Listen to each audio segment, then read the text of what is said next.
Hello and welcome to the Scientology Money Project on YouTube, part of the larger SPTV network with your host, Jeffrey Augustine. It's Saturday night, or Sunday night.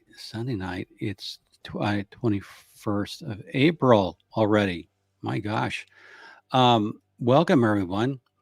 Hello, Denise. I'm looking forward to the topic as well. Now, this is just part one. Otherwise, it'd be, 55-hour nonstop. And this is not a David Miscavige speech. So, hello, wise mama. Welcome. I like your idyllic island. The topic of Snow White will be amazing. I never hear much about it. Well, we're going to be talking about it this evening a little bit. So, I wonder why I'm getting those things in the getting these pop-ups. I don't know why. Joe Gers, hey, hi Jeff. Hi Jeff. Sounds like it'll be interesting. It will. Hello, Mary Rivers. Welcome to the show. Monkey Paws, how you doing? Hey, you were at the when I was out in the desert. I did a case earlier this week, and hey, tell me in the chat if you can see these symbols. I don't know why I'm getting those symbols. Don't know why. Warrior Queen, welcome, and Christine Lumbo. Hello, Christine. So it only looks like. That's a strange artifact. So, okay, you can't see the symbols. So I'm seeing something that's probably an artifact. Anyway, okay, good. Thank you. So they're just, oh, you know what they are? They belong down here, and somehow, StreamYard is giving me a problem. Anyway, BTs, no, we can't see them. They don't want to be seen. That's what I worry about. They're hiding from you. No, this is just some StreamYard artifact thing. No symbols at all. And anyway, if you did see the symbols, they're the secret symbols. I'm wearing my CIA hat. Tina in the last 20. Good evening. Hey, how are you doing? No symbols. Okay, if you can't see the symbols, then don't worry. Then you're safe. The CIA hat, it's not what you think. It's the Cult Investigative Agency. I'm Agent Augustine of the Cult Investigative Agency. We're the other CIA. And I have a complaint letter from one David Miscavige. He's apparently claims to be an ecclesiastical official with a group calling itself the Church of Scientology. And Mr. Miscavige, who claims to be the foremost ecclesiastical leader of this church. Yeah, that's in the cult. Yeah. Brendana. Yeah. Oh, yeah, they're a cult. Yeah. We've dealt with them before, and we're going to deal with them tonight. Thank you, Nancy. Tyler has tapped the like the hat, and give us a like and a subscribe if you're new. Hey, Wayne's World, glad to see you here. Anyway, we're the Cult Investigative Agency, and Mr. Miscavige, David, whose address is apparently unknown. He just sends it from a P.O. box in Tempe, Arizona, through a mail forwarding service tied to a grant. Interesting. Grant Cardone's been very busy in Arizona. So Mr. Miscavige is complaining that the Cult Investigative Agency has been waterboarding Scientology in the court of public opinion. Untrue. We do not waterboard Scientology. We just expose them for what they are. If they experience it as waterboarding, then that's their problem. Now, to start the show, we have to go back to 1958, where there was DeSoto's, and people wore hats. So let me get this. Where the hell is this? Let's get canceled. Okay, so I'm going to set it up because tax exemption and Scientology are misunderstood. So part of my job is to educate, entertain, and explain. Hello, Farah. Good to see you here. Oh, I like the cat. Oh, that is so cool. That is such a cool looking cat. Farah Khalil. I like that. That's a good-looking cat. That's a very postmodern cat. A very postmodern cat. And so, welcome. I think I've ever wanted. Okay, so Scientology and tax exemption. The goal is to revoke Scientology's 501c3 tax exemption with the Internal Revenue Service of the United States of America. And so I'm going to lay some background so you understand what it is we're talking about, because it's sophisticated, but it's easy to explain when you break it down. Psych on the rocks. Hey, hi y'all. I'm going to catch up on 2 times. That's fine because I'm not the fastest, most slick talker in the world. Detective Aludo's, I like that. Detective Aludo's confidence. Wow. What a nice surprise live, Mr. Austin. Well, thank you, Detective. Cheers to you. Tonight is hot summer night. Hard week, Detective. I was out on the road chasing this carny who took a bunch of stuff. If you caught my live, it was a little bit disjointed. I was out in Baker, California, and this Scientologist had taken a bunch of stuff. He was going to go to Vegas and pawn it, which would have got him arrested for crossing state lines and pawning stolen goods. So a recovery was made. Anyway, Scientology and tax exemption, I'm going to give you some history on it before part 2, and this may become a part 3. It depends. But when you say that you want to take away Scientology's tax exemption, I first want to educate people on what it is, how it came about, and how it's not monolithic. That's part of what we do here at the Cult Investigative Agency.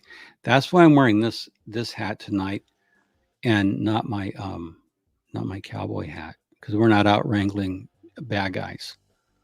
Well, we were, but anyway, the CIA hat is more fitting. So, Scientology's covert wars against the IRS. We're going to cover some of that tonight because it's very interesting material. And one thing I've always said is that to understand Scientology, you want to understand how it began. So what I'm showing you here, let's take that off the screen for a minute. In a nutshell, Scientology began as a secular psychotherapy franchise business, but that's what Dianetics was. L. Ron Hubbard, in a letter to his secretary, Helen O'Brien, said, hey, let's try the religion angle. We can't get any worse PR than we've been getting. So L. Ron Hubbard shifted from a secular business to a religion. And I'm going to be covering that in an upcoming work I'm just signed a contract for. How do you like that? There's going to be a book all about that. So, so basically, ever since before America began as a nation, before the Constitution in 1781, 1787. That was a long time ago, and I get my dates confused. Churches have always been exempt from paying taxes, and then it became formalized around the time Social Security, maybe even earlier, the 1932, 1920s. It became formalized in law, and that was for a lot of reasons. One Love 51,000. Hello from Pennsylvania. Hello, Pennsylvania. So basically, when L. Ron Hubbard started Scientology, he didn't. What he did is he started 3 churches, and we're going to put this up. Let's add this to the stage. So L. Ron Hubbard started 3 churches, and this was on December 18, 1953. So when you say Scientology had tax exemption, no, it's not Scientology had. It's that there were several corporate entities created by L. Ron Hubbard, and only one of them would wind up with tax exemption. So these are the churches. This is from my unpublished manuscript. It's kind of like Excalibur, except if you read it, you won't die, like L. Ron Hubbard's Excalibur. Okay, so L. Ron Hubbard started the Church of American Science. December 18, 1953. And he started the Church of Scientology and also the Church of Spiritual Engineering. So he had three entities, and they were incorporated in New Jersey. So this was sort of the genesis when he decided Dianetics had gone bankrupt twice in Bayhead, New Jersey, and then in Wichita, Kansas. The Dianetics Foundation had gone bankrupt. So Hubbard started these three entities, and one of them would become, he created another entity called the Church of Man, like the Church of, humanity, but he called it the Church of Man. So the Church of Scientology is what we're interested in. And what he did is he pulled that church out of, he kept it in New Jersey, but he created an entity in California. And so the Church of Scientology of California is the original mother church of Scientology. And that really means the church that is the administrative charge. It's the Vatican of Scientology, if you will. Mary Rivers asked, was he trying to figure out which one would stick? Mary, this is a great question. What he was trying to do with these three churches, Mary, is Hubbard had the Church of Spiritual Engineering.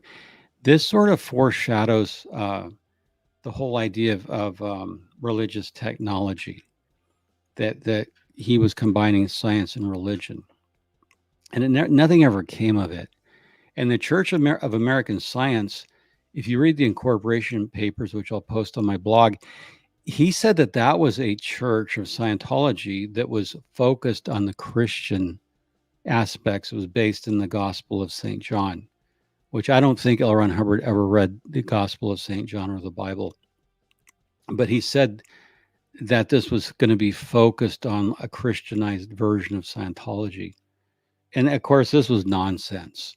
And then the Church of Scientology was Scientology proper, which was simply Dianetics repositioned. Hubbard had Dianetics had crashed. It had sold 150,000 copies in 1950. 51. Hubbard's second book, Science of Survival, had only sold 5,000 copies or less. Marjorie Wakefield gives the exact number, but it's under 5,000. So Hubbard repositions Dianetics, the modern science of mental health, to become Scientology, the religion. So because he wants to reach the Christian America, which back then Christianity, of course, was much more prominent in American public life. I mean, if you weren't a commie or a pinko or a liberal, you would, of course, be a Protestant or an Episcopalian or Catholic, whatever. But generally, Judeo-Christianity was much more prominent in American life than it was now. So was he trying to figure out which one would stick? No, my opinion, Mary, is that L. Ron Hubbard was trying to position, since he was repositioning Dianetics as a religion, he was going to try to sell it to Christians. And Scientology still does that. They say you can be a Scientologist and you can be a Buddhist, a Christian, whatever, and you can still be a Scientologist. So he was going to try to pitch that line. And really everything is there in the early 50s. The body thetans are there in the early 50s. I'm going to show you how tax exemption and some other things. It was his Holy Trinity. Well, Holy Trinity of corporations, but I really think Ron's Holy Trinity, as I understand it, and please correct me if I'm wrong, was pinks and grays and rums. Pinks and grays and rum. I think that was his Holy Trinity, from which he derived divine inspiration to write the Holy Writ of. So these three corporations, they had a different emphasis, but basically this paragraph, the Church of Scientology, this becomes the entire church, really, until David Miscavige turns it into, actually David Miscavige's lawyers, because Miscavige is as dumb as a bag of hammers.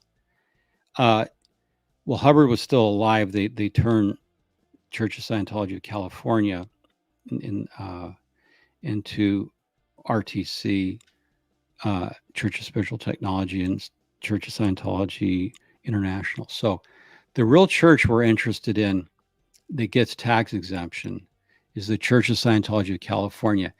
It was formed on February 18 to accept and adopt the aims, purposes, and principles and created the Mother Church, the Church of American Science. So you can see the Church of American Science spawned the Church of Scientology of California, and these are all you could think of them as just sham corporations, because really they're under as the court would find in later cases, these are just sham corporations under the sole and complete control and ownership of Mary Sue Hubbard, and to a large extent Mary Sue Hubbard.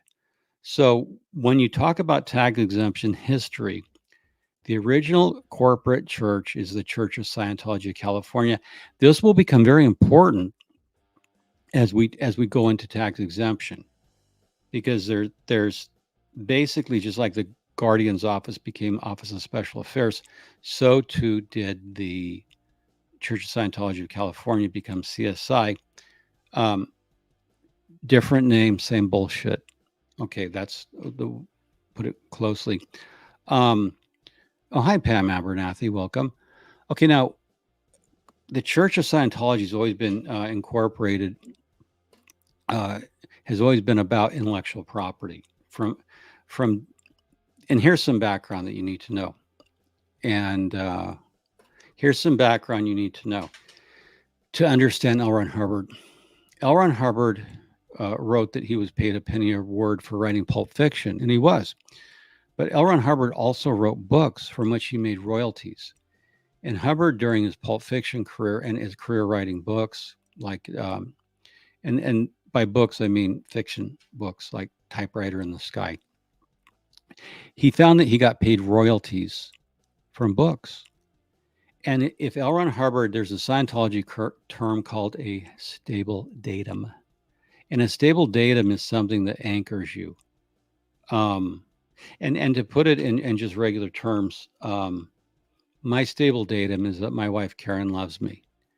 And she has my best interests in mind. That's my stable datum. I get up in the morning, I know my wife, Karen, loves me. That anchors me in life. And Karen knows I love her. And so, and I wouldn't use a cult term. Okay, I'm just saying a stable datum, because love is not operational in Scientology. I'm using something to which you can relate as regular people who are not cult members. So I know that Karen loves me, and she has my back, and I can rely on her, and that means a lot in this world, to have someone who loves you and has your back. That gives me security, and it gives Karen security knowing that I love her, not do anything for her. And so in Scientology, Hubbard had this idea of the stable datum, and that really in Scientology, and please correct me if I'm wrong, you who have been in the horde. A stable datum would be one of Hubbard's axioms. And so let's just, for example, I've talked about bibliomancy before. So that's where you open the Bible to a random page, and that's supposed to be God's message to you through the Holy Spirit. So I always like to do some Hubbardomancy. So a stable data might be, oh, here it is, ethics chits. So if you get in trouble, you got an ethics chit. You got written up.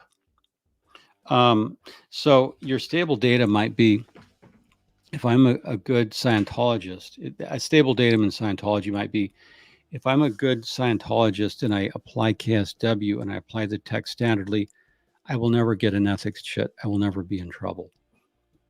So stable datum. So L. Ron Hubbard's stable datum, I suggest, is that he knew the way to make money was to be paid royalties, because royalties are a form of passive income. Once you write the book, the money just keeps rolling in. I mean, Jerry Seinfeld and his other actors, Julia Louis-Dreyfus, the cast of Seinfeld has made a boatload of money on royalties. I think Seinfeld is the most syndicated show in the world. I just saw an interview with Jerry Seinfeld. I love Seinfeld's work. He dabbled in Scientology, but he was not a Scientologist. All these nonsense sites. Jerry, I think, did a course like a lot of other people did. But Seinfeld has made a fortune on residuals or royalties. And so Hubbard realized, when I set up Scientology, I need to be paid royalties on everything. So if you want to know a key fact about Scientology, and this is going to work into tax exemption, so the whole high level aspect of Scientology during when L. Ron Hubbard was alive, and it's still true now, the author must be paid royalties. So when L. Ron Hubbard set up Scientology, he set up the Hubbard Association of Scientologists International. That was the first membership group. It would later be disincorporated and turned into the International Association of Scientologists. But Hubbard got a royalty on memberships people bought into HASI. That's what the Hubbard Association of Scientologists was called. Hubbard Association of Scientologists International is what it became. It was HAS originally, then became HASI.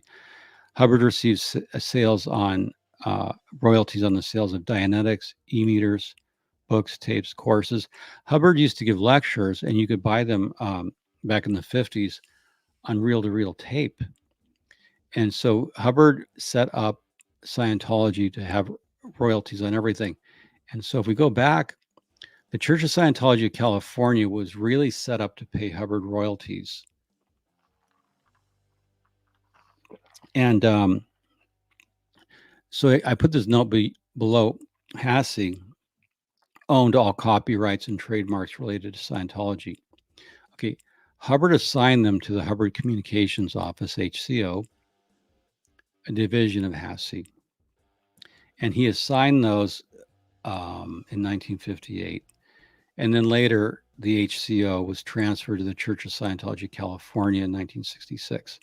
But the whole point I'm making is that all corporations of Scientology, and there were many. So when you talk about Scientology getting tax exemption, you have to recognize that there's a huge amount of corporations in Scientology. And so, oh, hello, Anti-Scientology Project. Oh, well, thank you for subscribing. I appreciate that. And I like your dog. I like your dog. Thank you. So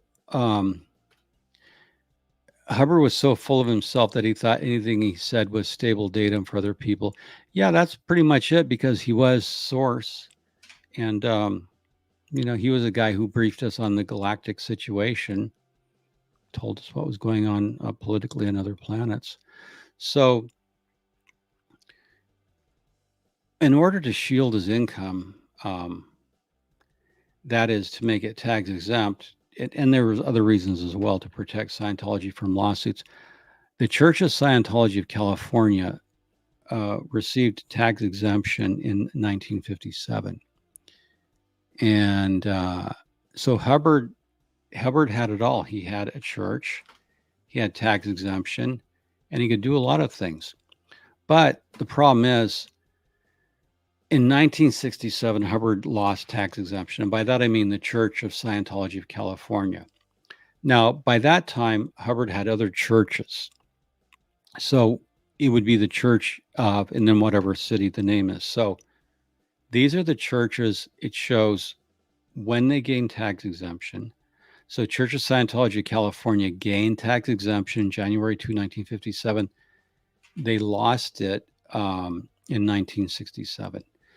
His New York church was also a separate legal corporation, and that's another stable datum for Hubbard, is that every part of Scientology must be legally separate from every other part to avoid lawsuits and so many other things. So the Church of Scientology of New York, of Michigan, and of Florida, they lost their tax exemption in 1967. And the interesting thing, when the Scientology churches, and that's the right way to say it, you would not say the Church of Scientology lost tax exemption in 1967. You would say Many churches of Scientology lost tax exemption in 1967, but primarily and most importantly, the mother church, the Church of Scientology of California, lost tax exemption in 1967 because there were other parts of Scientology that did not lose tax exemption. And so that's an important thing to know. Thanks, Jeffrey. Longtime lurker, first-time commenter. Well, I'm glad you're a first-time commenter. I'm glad to have you commenting here. So when tax exemption was lost, the biggest part of Scientology, which was the Church of Scientology California, that was the behemoth of the church. And it was all a system. Look, the easiest way to think of Scientology is simply a franchise system. So the Church of Scientology of California would license the Church of Scientology of New York, Ohio, Florida. And this was way before FLAG, which didn't begin until the Apollo came ashore in 1975. So this was pre-IAS, pre-FLAG land-based Florida, where you either went to St. Hill for courses, or you went to the Apollo, the ship, or you went to Big Blue once they got that up and running, or you went to Celebrity Center. So it was a smaller group, but when Scientology lost tax exemption, it was due to inurement. The IRS found that the money went to L. Ron Hubbard personally because he was living on a ship, the Apollo, which was he called his yacht.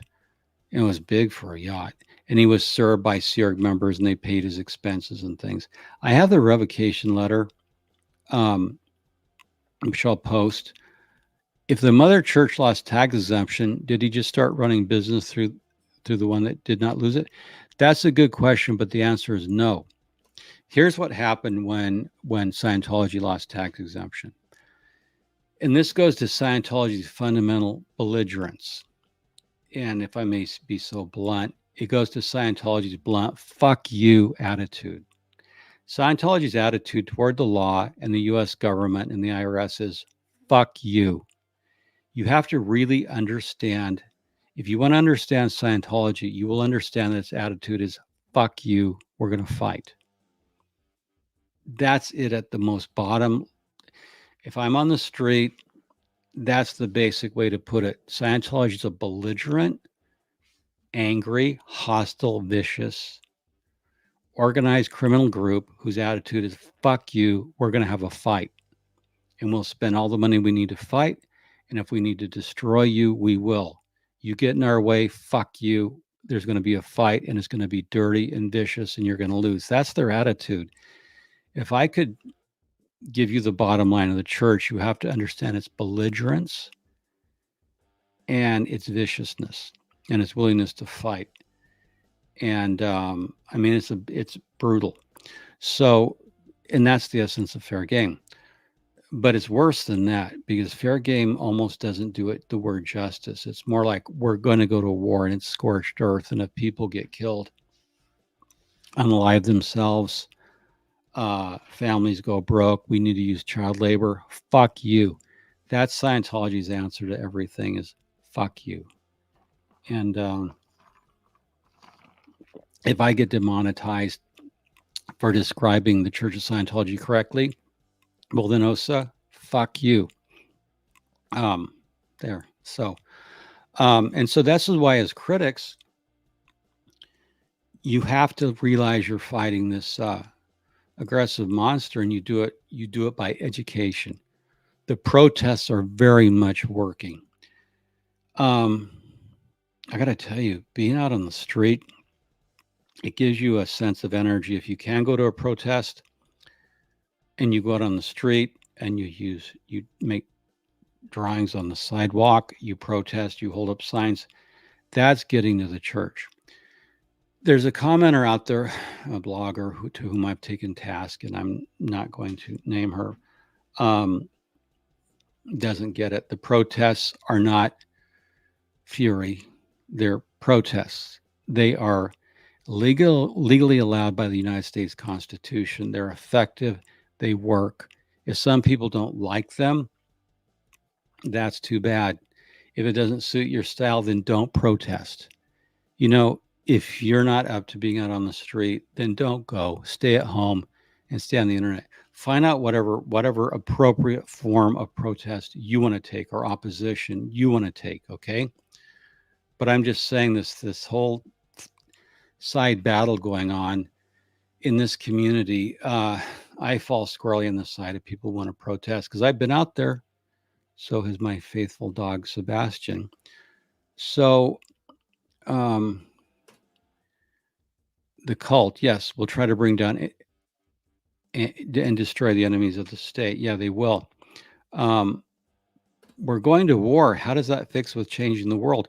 Well, basically, Scientology says it wants a world without war, crime, and insanity, and has been pointed out so many times. Not original to me. You can't have a world without war, crime, or insanity when you're at war with the world, when you're criminal, and you're insane. So it doesn't work. That's just a PR line for idiots like Tom Cruise. He really is an idiot. Tom Cruise, talented actor, smart guy in the Hollywood business, but fundamentally an idiot cultist. Sebastian is the best protester. He's good. He's a very good protester. So going back to this, so these are the groups that lost tax exemption, and the other groups didn't have tax exemption. So what if another thing, if I could, if there's something, if I can give you more data besides Scientology's attitude is fuck you, we're going to war, I would want to teach people one other thing, and I'm going to share a screen to do it. If you understand this, and I have it posted. Okay, this is Scientology's technical bulletin. It's called A Dissemination of Material. And this is something you can get online by searching technical bulletins. This is pure gold. This is pure gold. And in this early installation, the technical bulletins of Dianetics and Scientology can be found. You can see this is a 22-page document covering 1954 to 1956. Ability was a magazine that Hubbard put out. And basically, in it, he describes, he does an article called A Manual on the Dissemination of Material. If there's something I could teach the younger, newer protesters to understand, and Hubbard goes into that, there's a couple basic principles Hubbard wants. And I have this posted on my blog and you can find it, but I want to give you the basic understanding what Hubbard wants. And this is from where fair game flows, from where tax exemption flows. So this is structural.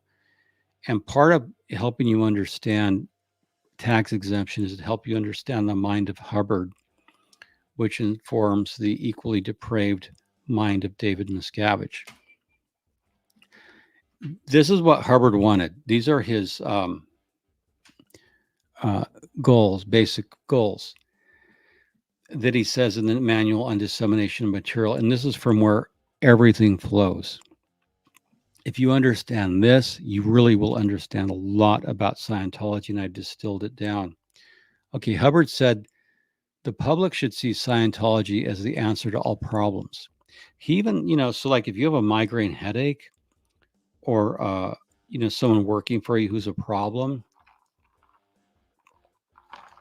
if there's a pothole in the road, he really thought Hubbard was not naive. He was arrogant. He wanted the public to say, oh, Scientology is the answer to all problems, whether it's a tax problem, whether it's a relationship problem, a political problem, a problem with an airplane. He thought that the public should see Scientology as the answer to all the problems. Grandma has migraines. Oh, well, she needs a Scientology touch assist. My windows are dirty. Well, L. Ron Hubbard will tell me how to clean them. So this is the Tom Cruise, David Miscavige, L. Ron Hubbard, those are the three biggest beings in the universe. But this is all Scientologists. They think that they have the answers to all problems and that you as a WOG, as a non-Scientologist, Hubbard wanted everyone to think, oh, I need to go to a Scientologist for a problem to help me with my problems. Second thing, the public should understand that Scientology can handle all unwanted and dangerous situations. This is really crucial. Tom Cruise embodied this in his statement that Scientologists are the experts in the mind, getting people off drugs, literacy, and are also the only ones who can help at the scene of accident. When Tom Cruise said, and in the leaked video, when he said, we're the experts on the mind.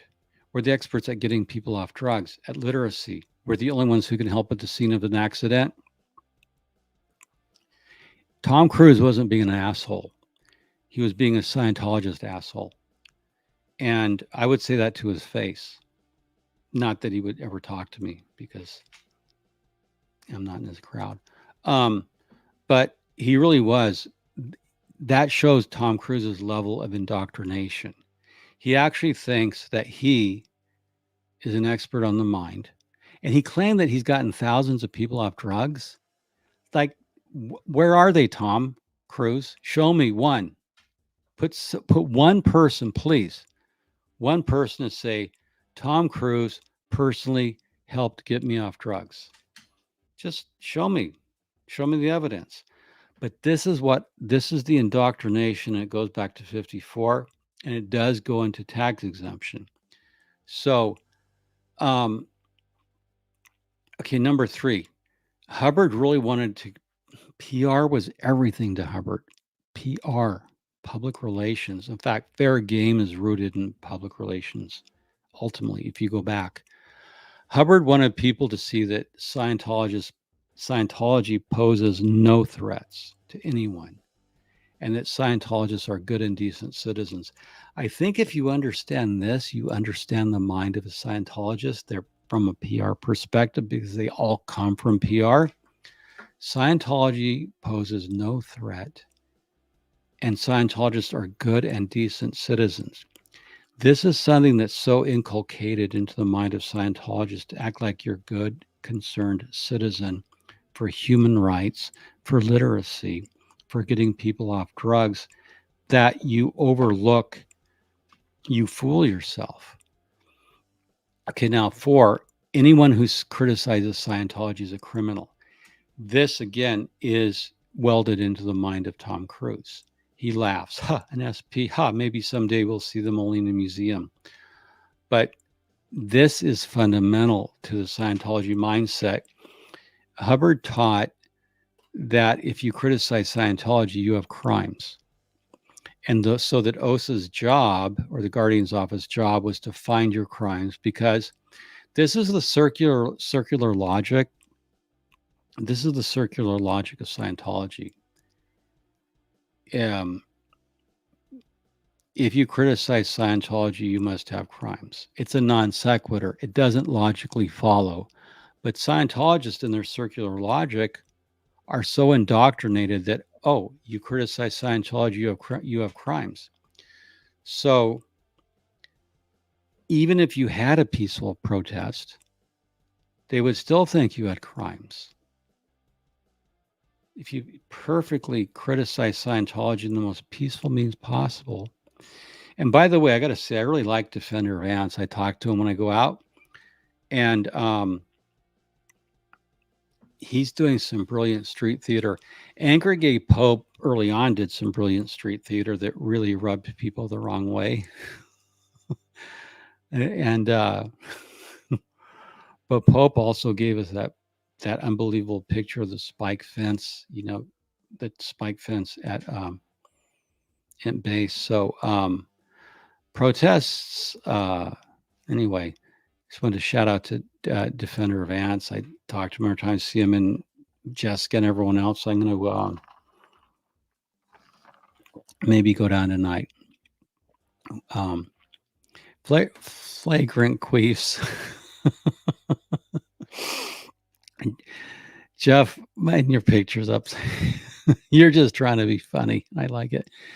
Jeff, my nephew, turned 6 today. Good for him. Can I successfully indoctrinate him into Scientology without much of a struggle? No, I think children are too smart for that. Now, if you use violence, you probably can, like they do in the real church. It's horrible. Children don't belong in church, in the Church of Scientology. But anyway, um, M. Michaelis, ethics and morals aren't a test for 501c3. Oh, that's correct. And I'm glad you brought this up, M. Michaelis. I like your dogs. One thing Scientology lies about, the fact that the IRS gives you a 501c3 is not the good housekeeping seal of approval. It doesn't mean you're virtuous at all.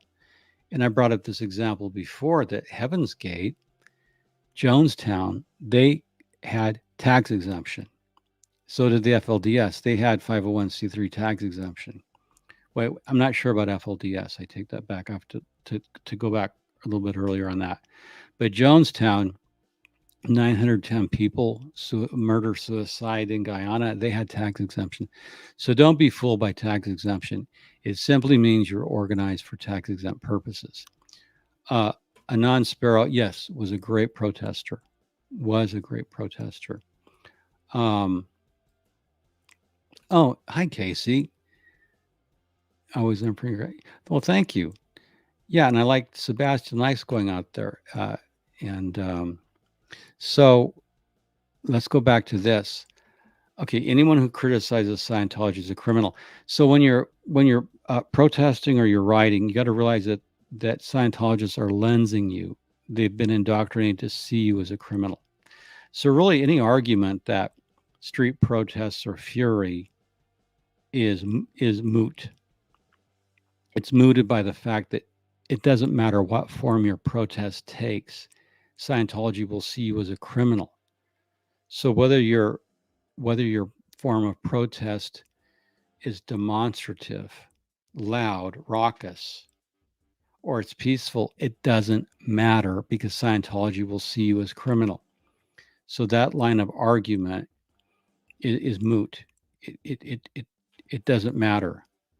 You could go out there literally and give out a bar of gold to Scientologists, bars of gold or ounces of gold, like at Costco, and they would still see you as a criminal, but they would take the gold. So number 5, any public discussion of Scientology, Hubbard said, should be limited to the religious section of newspapers. This is fair game in a nutshell. Hubbard's the entire premise of fair game is that Hubbard wanted censorship. He wanted to say, we in Scientology control our press. We control our media. It should only show up in the religious section of newspapers, and it shouldn't be anywhere else. And if it does, we'll destroy you because you are a criminal by definition. If you go to the root of fair game, it's Hubbard getting really pissed off because when he rolled out Dianetics, the American Psychiatric Association rejected him. The American Medical Association rejected him. They said it was pseudoscience. It wasn't peer-reviewed science. And Hubbard's rage, his enormous cultic butthurt, his epic butthurt, Hubbard could not take criticism at all. He got so mad, he said, "How dare you criticize this great gift I've humbly tendered to mankind?" In fact, in the early Dianetics, it says, Hubbard wrote, "Humbly tendered as a gift to mankind." Well, fucking humbly, that's Hubbard's ego, he writes in the first copy of Dianetics. Humbly tendered as a gift to mankind. Well, how big of you, Ron?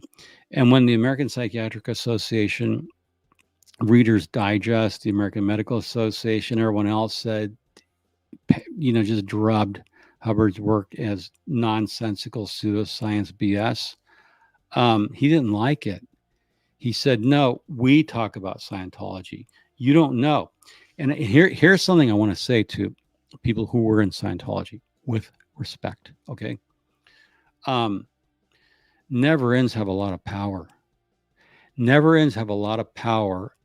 And there's a category I fit into called I was a little bit in, a little bit in. I was.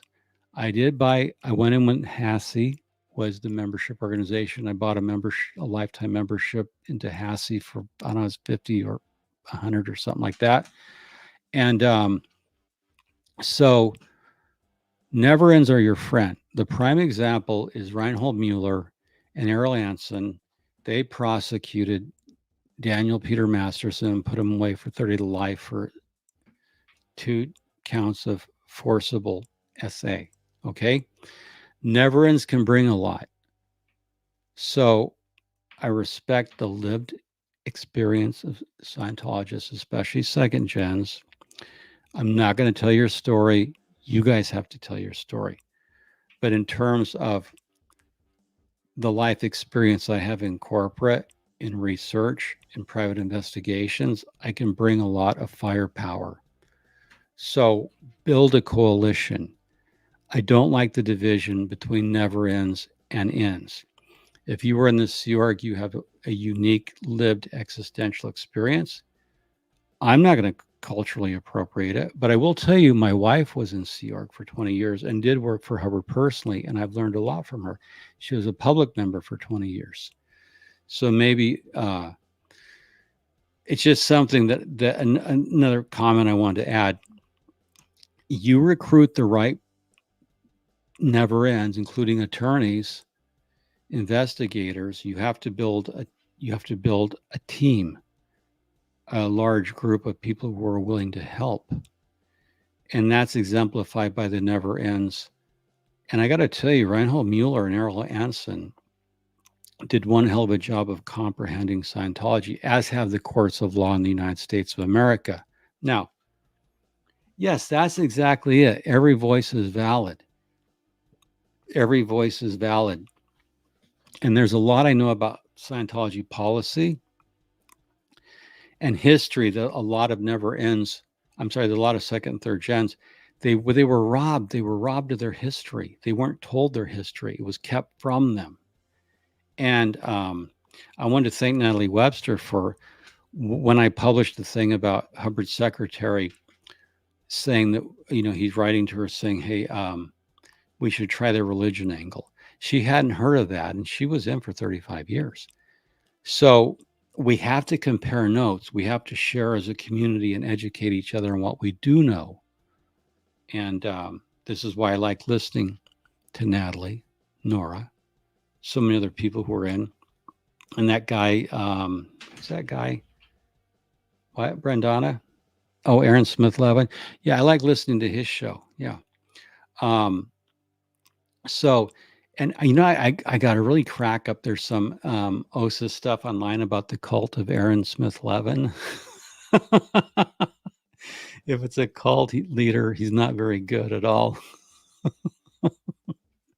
He does a lousy job as a cult leader. That's something Aaron's trying to, or OSA's trying to spread.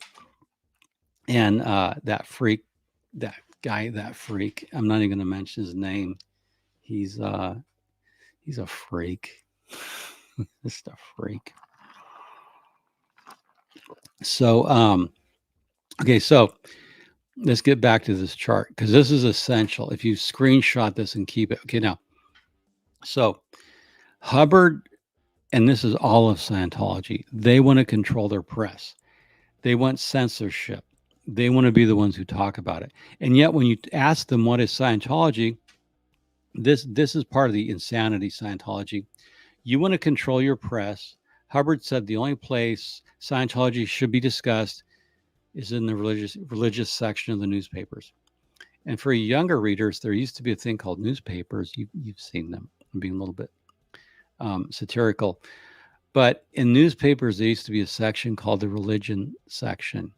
And that would list all the local churches. And then clergy would write these milquetoast articles, these stupid little milquetoast articles or they would decry, creeping secularism in society and all these trashy romance novels at the drugstore that women bought.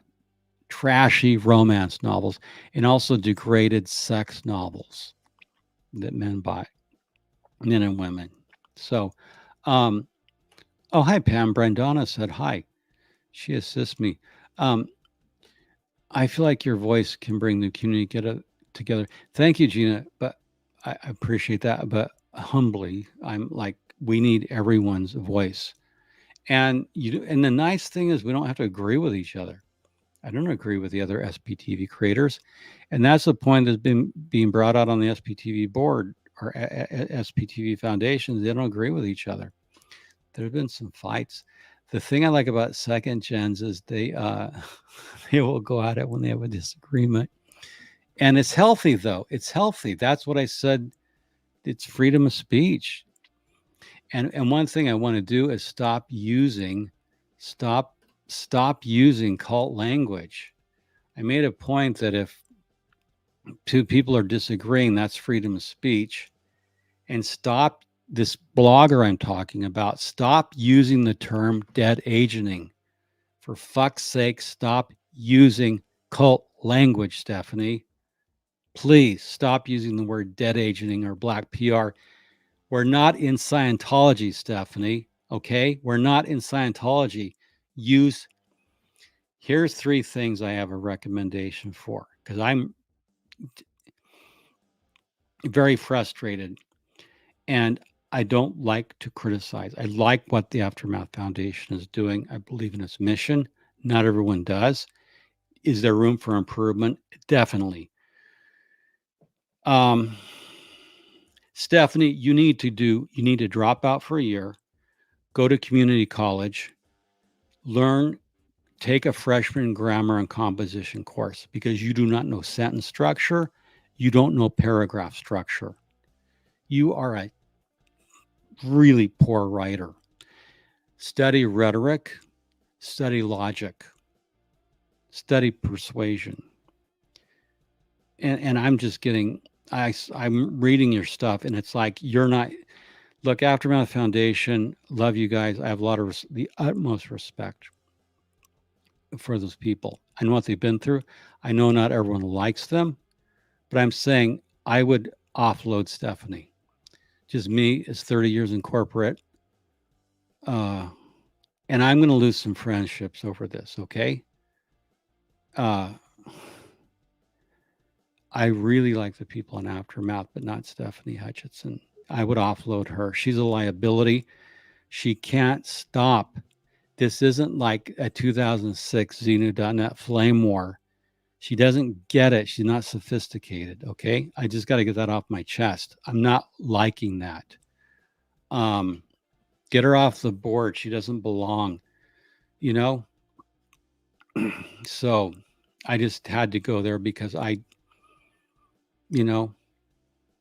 get criticized. Okay, I look at it as a valid yes or no. Sometimes it is, and I adjust. Sometimes it's not, and I ignore it. But I had to go there. So let's go back. So Hubbard, finally, he wants to control all this press. He wants to censor things.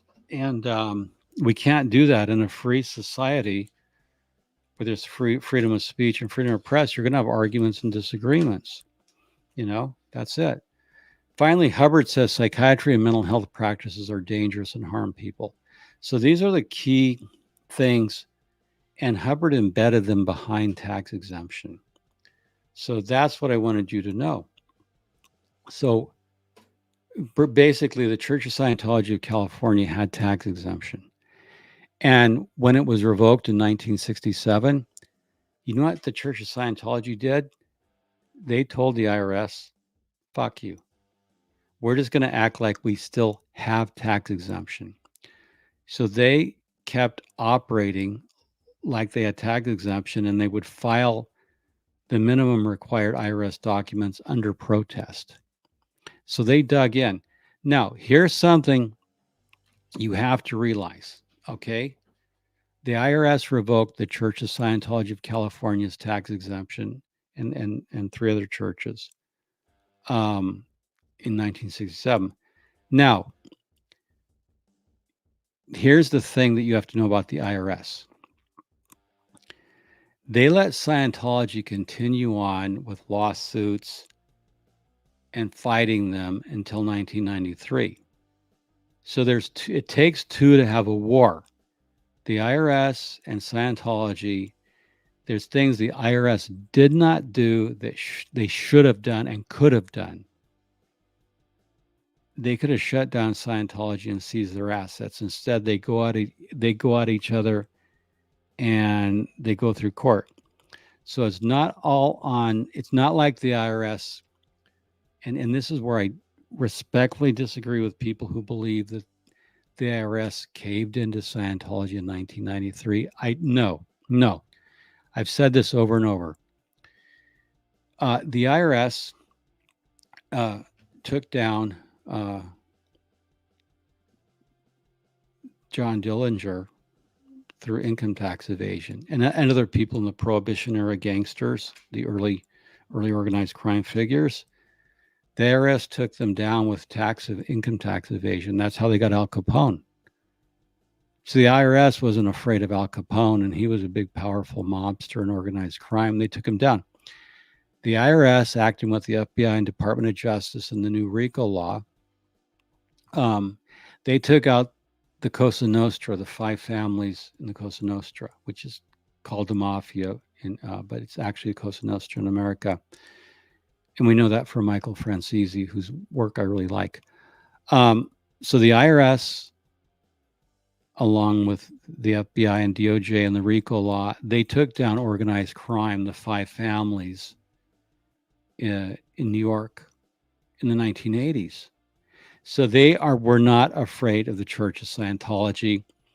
And I wish that would just get out of the conversation. The IRS did not cave into Scientology. Corruption's a better explanation, bribery. There's other things that we're going to get into in my discussion that offer a much better explanation. But the IRS, if they took down the Mafia, and the Mafia has guns and assassins, and their violence, and they use blackmail. So anything Scientology could have done to the IRS, the Mafia could have done 1,000,000 times more. So the IRS was not afraid of Scientology. But they also failed to do a lot of stuff they could have done. And this is where it gets really interesting. So 67 to 77, 87. So that's 20 years. So call it 25 years. The IRS didn't do anything, and they could have. Instead, they just go through court. Psych on the Rocks. I'd like to ask that chick on AF Live on YouTube, how is this helping anyone? Yeah, how is it helping? Just, I don't know. She either needs to, okay, I'll leave this with Stephanie and leave it, okay? Either get rid of your blog, stop blogging, or be a board member. You can't have both. That's my opinion, okay? You can't have both, and I'll say that to my good friends on the Aftermath. I really love Mark and Claire. I think Claire's testimony, and I was there in the trial of Danny Masterson, made a difference. Claire is pure gold. Mark's book, Blown for Good, was amazing, still valuable. And I don't care what blowback I get from people in SPTV, because we don't agree, right? That's our premise. We don't have to agree, okay? But I think Stephanie has to decide, does she want to be a blogger or does she want to be on the board? I don't want to be on the board of anything, okay? I want to have my blog. If I decided to take a board seat on some future foundation, I'd have to quit blogging, because I don't think you can have both. I don't think you can have both in this context. You have to have one or the other. You have to be a board member who's behind the scenes, and you do things, you might make some PR statements, but you don't get in flame wars on the internet if you're a board member. It's embarrassing. It's embarrassing. So let's go to, so those are the points. And I wanted to show you a couple other things. Let me just get that. So tax exemption, there's a, this you'll think, I'm going to show you something. I'm going to share a screen. What Scientology did when it lost tax exemption, I have this document, and if you'll notice, it's 550, you can go up there, 555 pages. I have a collection of documents that go way back. I have one of the world's largest private archives. Karen and I have one of the world's largest private archives, most of it digital, on Scientology, about Scientology. So, and it's been collected from, I've spent since the BBS days of the internet, when you had dial-up internet, collecting stuff, and people have given me stuff. So what Scientology did, now this is dated October 25, 1972, after the Church of Scientology lost tax exemption. They wrote innocent queries to the state of New York and other states, and the states told them that they were tax exempt. They didn't have to file. Dear Mrs. Bonder, it says that you were granted tax exemption. So in order to muddy the waters, Scientology wrote letters to all kinds of state taxing agencies to get away from the federal government. And these state agencies, like the city of Las Vegas, 73, told Reverend Reese of the Church of Scientology, Nevada, that your distribution of free religious literature does not require a permit. And they're basically getting states to tell them that they're exempt. Now, this is from St. Paul, Minnesota, Certificate of Exempt Status in 1969. So Scientology was going out to cities and states, getting them to say, here's an exemption for Missouri sales use tax on the sale of Church of Scientology products. So Scientology was going around undercutting the federal government by going to the states. And in America, there's federal and state divisions. The states sometimes don't align. I'll give you an example. Okay, so Nevada Tax Commission is telling them that they're exempt, okay, from sales tax because they're religious. And this was confusing because back then, and this was, I must say, this was a brilliant strategy of fuckery on Scientology's part to go to the states. And so they could go to the government and say, well, Nevada, Arizona, Florida, all these other states say we're tax exempt in that state. And the IRS, the federal level, is saying, no, you're not. And here, this is akin to this problem. Okay. In many American states, in many American states, marijuana is fully legal. So here in California, where Karen and I live, marijuana is legal. I could go buy all the marijuana I want. I could go buy a whole truckload, all legal. I don't use the stuff. I don't use the devil's weed. Don't care if anybody does. I don't have anything on it. Don't use gummy bears. I just haven't.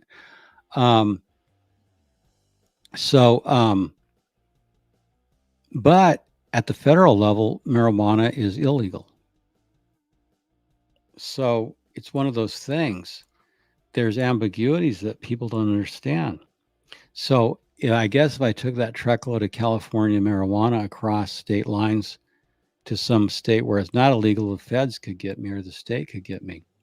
Flagrant queefs. I respectfully disagree with the IRS. They allowed themselves to be bullied for upwards of 5 years. This currency will be basically buked. the current. Well, you know what? Let's agree to disagree, because I'm going to show you where they weren't bullied. I'm going to show you what they were doing in court, and but I respect your right to disagree. And whether the current COB basically well, right now, what goes around comes around. So he's having his own problems with that. Um, let me see. That's awesome. You collected all. Yeah, I've tried to compile it.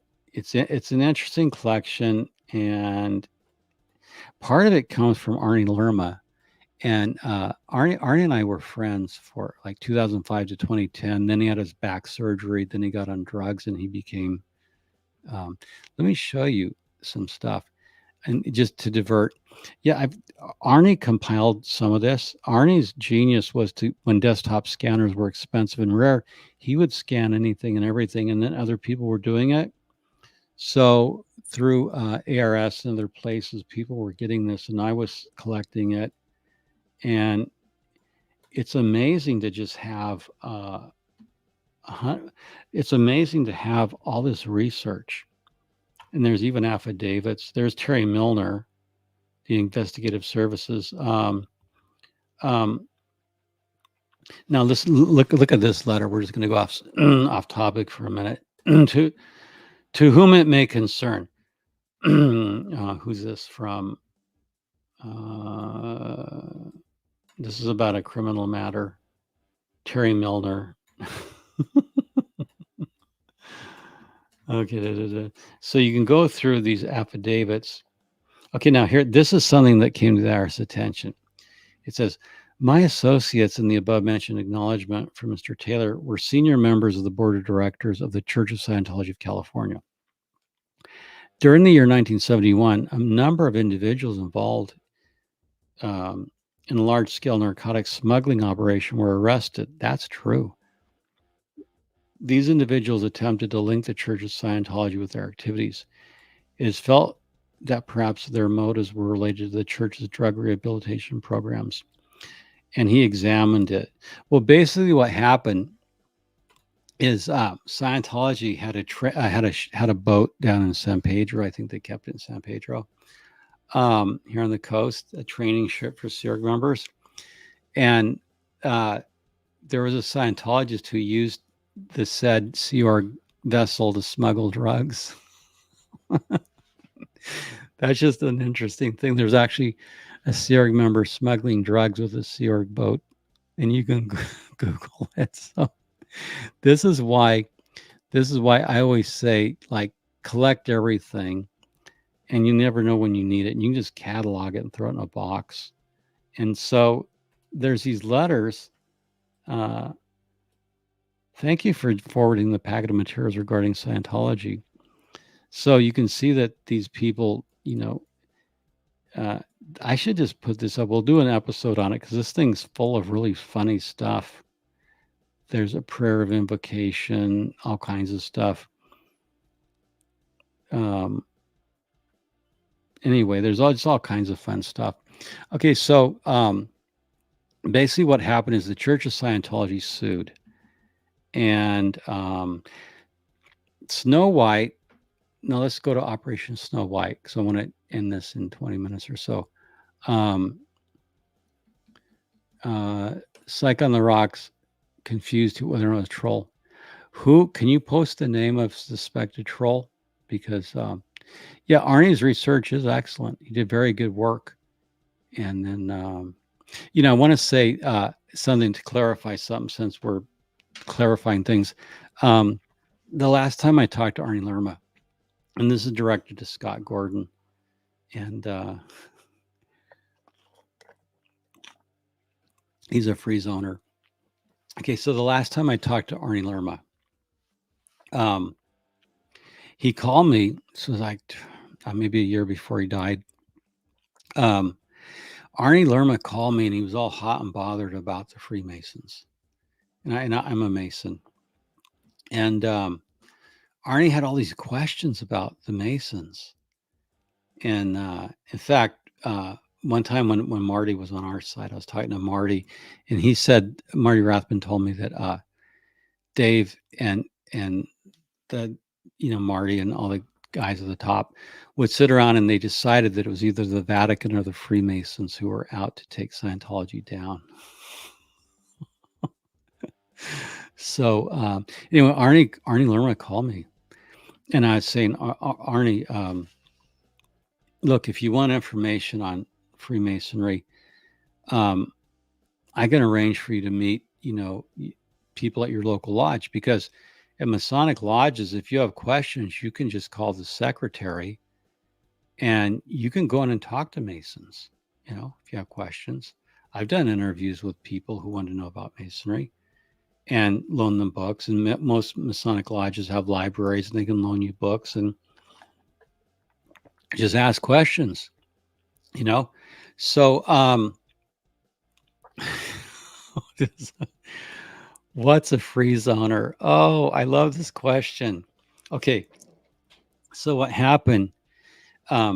Captain Bill Robertson, he was a Sea Org member, and you can Google him. He's a very colorful fellow.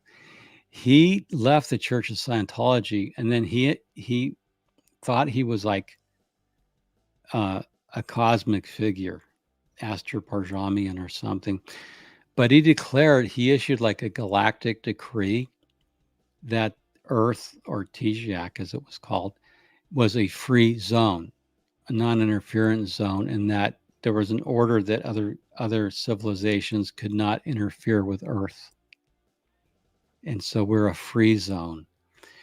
And so the free zone is a place that's not Scientology, not Church of Scientology corporate. The free zone has come to mean the practice of Scientology outside of the confines of the corporate Church of Scientology. So that's called the free zone, where people who very much believe in the tech are free to practice it. That's the free zone. So they are people who are devoted to the teachings of Mr. Hubbard, practice them. They believe that David Miscavige, the IRS, Mead Emery, and other nefarious forces have corrupted the technology of Scientology and Dianetics, but mostly David Miscavige. And so they're free to practice. So Scott's a free zoner. Anyway, so Arnie Lerma called me up and he was really agitated, and I could tell it was the drugs because he was slurring some of his words, and he was kind of like talking about some stuff that was not real. And I said, look, Arnie, I'll make a call, and I'll hook you up with a Freemason there where you live in Georgia, and you could do it as a favor. So Arnie writes a letter to Scott, an email saying that I tried to recruit Arnie for the Freemasons, which is not true. Arnie was flattering himself for a couple of reasons. Masons don't recruit. If you want to be one, you got to come to us. And also, each state in the United States is its own jurisdiction. So I'm under the jurisdiction of the Grand Lodge of California. I have no standing in Georgia or any other state. So Arnie flattered himself that I was somehow trying to recruit him. And I got a chuckle out of that because, frankly, with Arnie's drug use, I would never recommend him for anything. But Scott, this is kind of the zaniness of this individual. No, Scott, I didn't. Masons don't recruit. And the last person, even if we did, the last person I would ever recommend was Arnie when he was at using heavy drugs for pain and he was losing his mind. He's the last person you would want in any organization because he'd become highly paranoid. The pain he had from his flawed back surgery plus his own paranoia. Arnie's a guy who shows you why heavy drug use is very bad. He deteriorated his once brilliant mind very beautiful voice. And what happened was a tragedy, and Ginger didn't deserve it. And then I reject the whole theory there was some shooter in the room, but I don't want to get into that. So anyway, what Scientology did is it started suing. So there was a series. So Snow White, what I wanted to say, let me set it up. Snow White, Hubbard set up Snow White. After he lost tax exemption, he realized his number one goal was to get it back. So part of what Hubbard needed to do was to get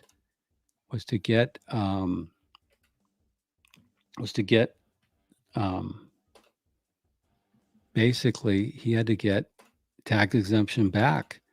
And Snow White, this document here is the stipulation of evidence that Mary Sue Hubbard and the 10 others who were convicted in Operation Snow White. This is the document they signed. Instead of going to trial, they agreed to sign a stipulation of evidence in which they admitted everything they did wrong. Now, this I'll post on my blog. You need to read. You can see the caption, the criminal case, federal criminal case, upper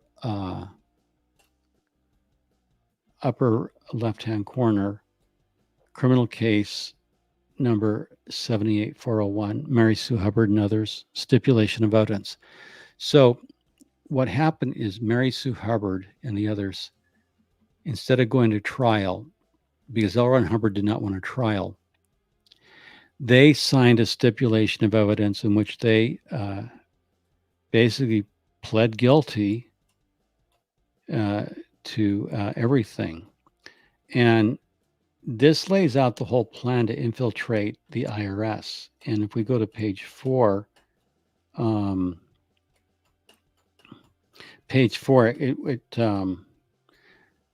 this is an amazing document. An amazing document because you can see the government exhibits. And this is on July 8, 1977, the government raided the Church of Scientology of California in Los Angeles, DC, and Florida. And they have all these government exhibits of stuff. They basically got the whole map. So people who think the Guardian's office was some big spy organization, this was really not so good if the FBI took you down that quickly.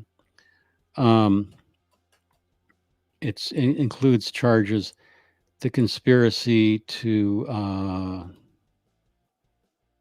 intercept oral communications, burglarize, steal, and the substantive acts committed pursuant thereto.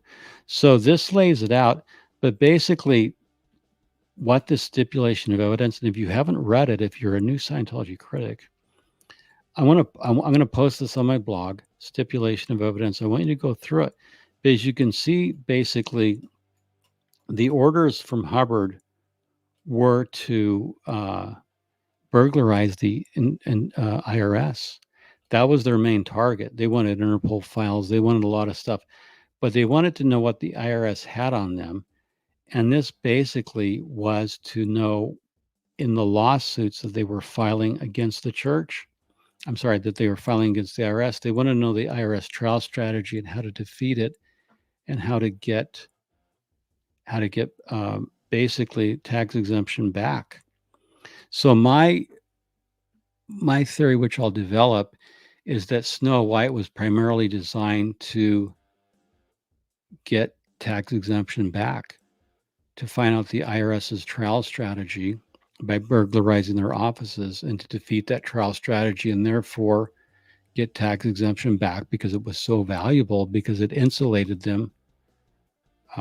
Religious tax exemption insulated Scientology from so many criminalities. So this it charges of criminality that otherwise would be pressed. That's why it took 20 years to take down Danny Masterson. I will kindly send out religious bill notes to any individual. I don't understand that comment. Okay. So anyway, this document will show you why they targeted the IRS. and they wanted to get tax exemption back. That's my recontextualization. That's the best explanation for Snow White. They wanted to know what Interpol had on them, sure, but they basically targeted the IRS to get trial strategy. And that comes through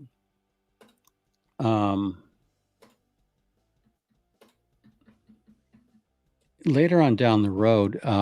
So basically, when they lost tax exemption, it was a huge loss because it meant they would have had to pay income taxes, and that would have reduced the amount of money they had. And Hubbard hated to pay taxes. When they lost tax exemption, more importantly, they lost the protections you get. So, for example, Sea Org members are not paid any money to speak of. They're about $50 a week. Religious workers in America can opt out of the Social Security system. They don't have to be paid minimum wage. They don't have to be paid overtime. They can take a vow of poverty and not be paid anything. They're subject to severe ecclesiastical discipline. So there's a lot of evils that religious tax exemption hides. There's a lot of abuse you can get away with, including Serge Delmar's making the point about how horrendous it is for children who are born into Scientology. And that's what that religious tax exemption insulates you from. It gives you those First Amendment religious protections, which Hubbard needed in order to shield his organized criminal enterprise that had a retail front end that sold auditing. So anyone willing to do the research has to keep an eye on how they willingly fuck with Paulette Cooper for years. Yes, Karen and I know Paulette and her husband Paul's wonderful people, and they had to settle with Paulette. Wonderful person. What she put up was amazing. She is an extraordinary woman, and her, so yeah, they really did go after Paulette, and that got exposed when the FBI raided it. So that stipulation of evidence shows how important the regaining of religious tax exemption was, and that's one way I want to reinterpret or recontextualize. So Scientology had to actually organize this elaborate theft ring to find out what the IRS was up to. Finally, in closing, something, and this is just part one to introduce you to Scientology lost tax exemption means that in 1967, the Church of Scientology of California lost tax exemption, and a few other churches. The IRS, instead of taking Scientology out completely, let litigation drag on for 25 years. So the IRS did things it shouldn't have. There's a great case. I think I have it up here. There's quite a few discussions of. I think I have the case up. Let me get it. Stipulation. There. Just give me a minute here, folks. I'm going to grab something I thought I had.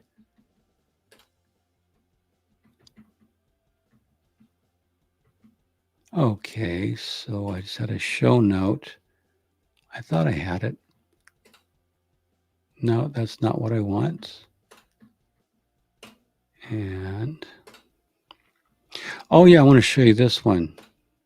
Okay. This is a case, and we're going to go into, I'm going to show you basically a case that's important, and just bear with me. This is the tax notes. Tax notes. Okay. Now this is a lawsuit. This is on tax notes. This is a discussion. Now, when Hubbard set up the Church of Scientology of California, he also set up what was called the Founding Church, or the Founding Church of Scientology, Washington, D.C. The Founding Church did not have tax exemption. The Founding Church of Scientology This is a case from 1969. The United States Courts of Claims is basically the U.S. tax court. If you have an issue with the IRS, you don't go into regular civil court. You go into you go into tax court. And this case basically, and I'll put it in the show notes. This is interesting to read. Hubbard's compensation, how he collected royalties from the churches. This really lays out, if you want to educate yourself on the tax exemption issue, so you know the history of it. And we're going to get to what we can do going forward. I'm going to give you the name of a couple of agencies that are not publicly known and maybe a plan of action. But this is the most interesting reading of some history and the code in America. And then in the next episode, I'm going to kind of show you context of current things going on. But this case is very important to show you, to just give you context if you want to educate yourself in this particular issue. So,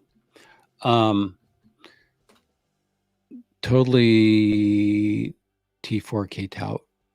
I think I have that. So they knew at some point they would get caught, but did it strategically to observe the opposition legal tactics. This is very insightful. No, I don't think they knew that. Snow White, I'm assuming you're talking about.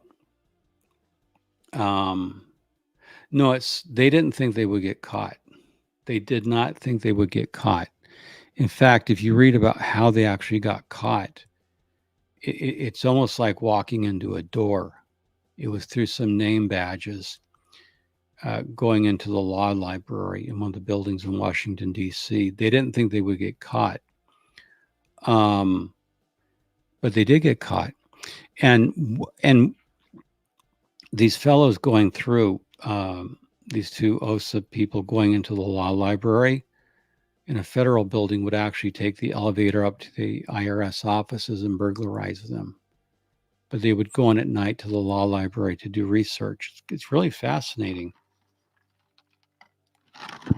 They didn't think they would get caught. Somebody has said that there's an argument out there that the L. Ron Hubbard and Scientology were a CIA operation, which I just simply respectfully don't agree with.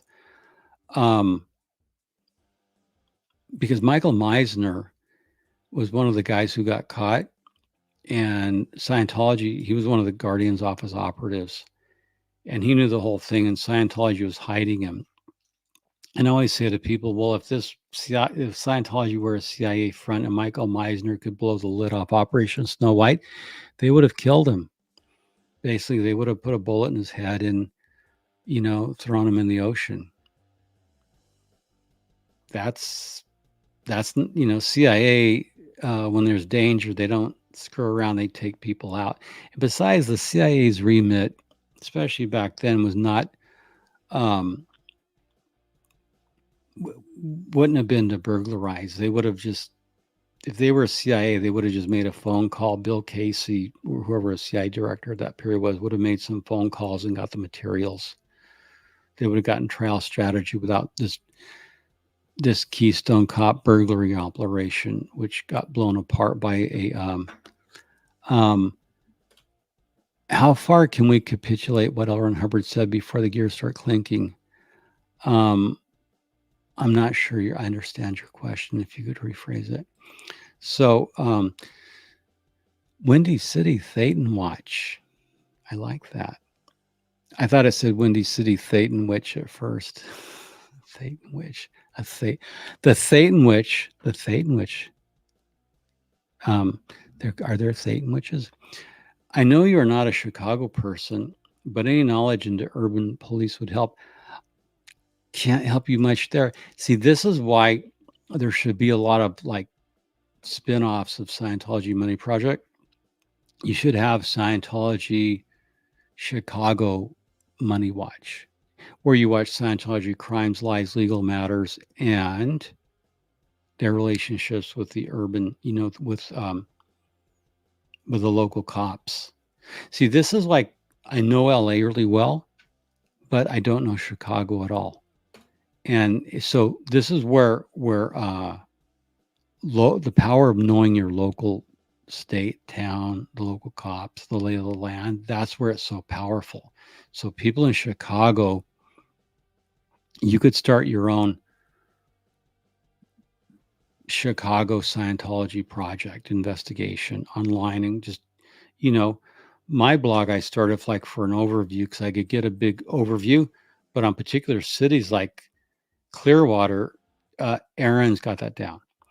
And other places people have down. So local knowledge is so powerful that I'm not unable to help you, but I think you should do it. Take the initiative to do it yourself because it's free to do it. Just start a WordPress blog, start with one blog post and just start adding to it. That's what I did. I love Streets LA, but I need a mentor to be the Chicago streets. Well, you learn by doing, kind of copy what William is doing, but adjust it to your style and your comfort level. So I think I have covered what I've covered because we're coming to an hour 30. So anyway, I've laid the basic groundwork that Scientology, Church of Scientology California is what lost tax exemption. Operation Snow White was part of Hubbard's attempt to get tax exemption back by figuring out the trial strategy of the Church of Scientology. There were a lot of lawsuits. We're going to cover those in part 2. The 25 years of lawsuits that went on between Scientology and the church, because that's part 2. Part 3 will be how they got tax exemption, some of the things I've never said that I want to say. And then part 4 will be about what you do, because talking on YouTube's not going to take down Scientology's tax exemption. It will help, don't get me wrong. It will help a lot. But there's actually concrete actions that have to be taken. So it's good to build vast public support and then move forward with specific actions. And I think I know some experts. I mean, I really know some experts. Part of why I can do what I can do is because I have experts who are so generous with me with their time and help, and I can be the front man. I don't mind. If you have expertise and want to reach out to me, I'm glad to be the front man because I'm out here and glad to do it. If you have something you want to leak or talk about or help me behind the scenes, stay in the shadows to protect your family, your job, whatever you need to. Glad to front for you. So that's the end of part 1. It just kind of gives the context of what happened. Psych on the Rocks. When you've been waiting to find out myself, what web pages or resources will lead us in the right direction? Well, what I would say, I'll get to those and specifics. I don't want to do on this video. I'll try to do it tomorrow.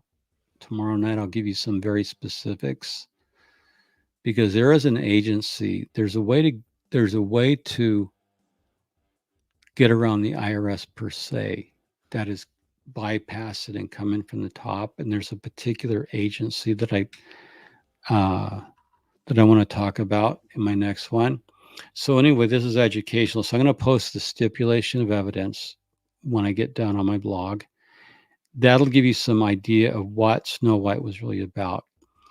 And then I'm going to post some other legal stuff. So it's basically, the context is important to kind of know the background. I think it is. Some people might not want to know because you can do stuff without knowing the background. But by knowing the background of what's going on, it can help. And then we're going to review the final closing agreement, which I mentioned, to see if we can get that reopened, because Scientology did do a final closing agreement. It has a stipulation that tax exemption can be reopened in the case of Scientology if there's a finding of fraud or malfeasance, which there is. So, well, thank you, Mary. I hope you've learned a lot. I feel like I've just given you the highlights. So in the meantime, thank you so much for watching. Please like and subscribe. I'm told it helps the algorithm in some ways. So we're going to end with a word from our sponsor. Let me know if you can hear this in the comments. This is an old E. Stuart Mills, but I want to have him be our sponsor. Move money around. You can wait. Okay. Let me know if you can hear it. Put a 1 in.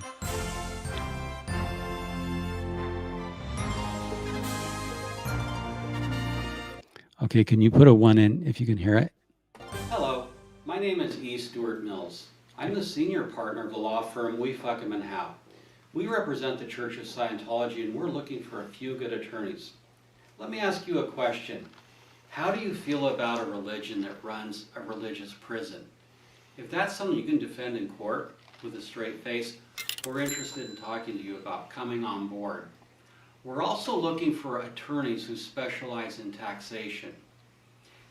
Let me give you this scenario to see if this is for you. We have $1 billion, tax exempt money. We want to move it offshore quietly. If you like that kind of adventure and daring, come and help us work with our CPAs and other professionals to move money around. You can also help us make people disappear into religious prisons. You can help us with religious worker visas.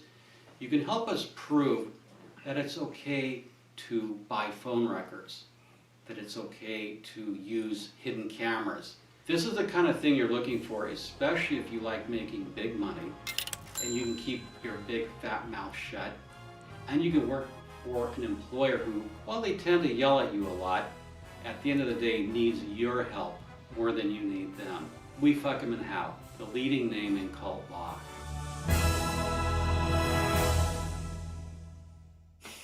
Okay, that was an old We Fuck 'Em and How commercial I did with Pope. E. Stuart Mills will be back on. He's my insane alter ego. But the reason I showed it to you at the end is if you keep your sense of humor. Remember, if you don't laugh, you'll cry. So always keep your sense of humor about this. Yeah, they are a cult, but we're a big army out here. We're bigger than them. So hope you have an enjoyable rest of your evening for Scientology Money Project on SPTV. Yeah, E. Stuart Mills was younger there. That was several years ago. We all get a little bit older, right? So thank you so much for watching. I'm going to put on some nice, that rock music. We're going to go some nice music to end. And I will see you next time. And so we're going to fade this up. And do we have it up? Do we have it up? Huh. There we go. Well, thank you, my friends. I'll see you next time here on the Scientology Money Project. And we're going to bring down this monster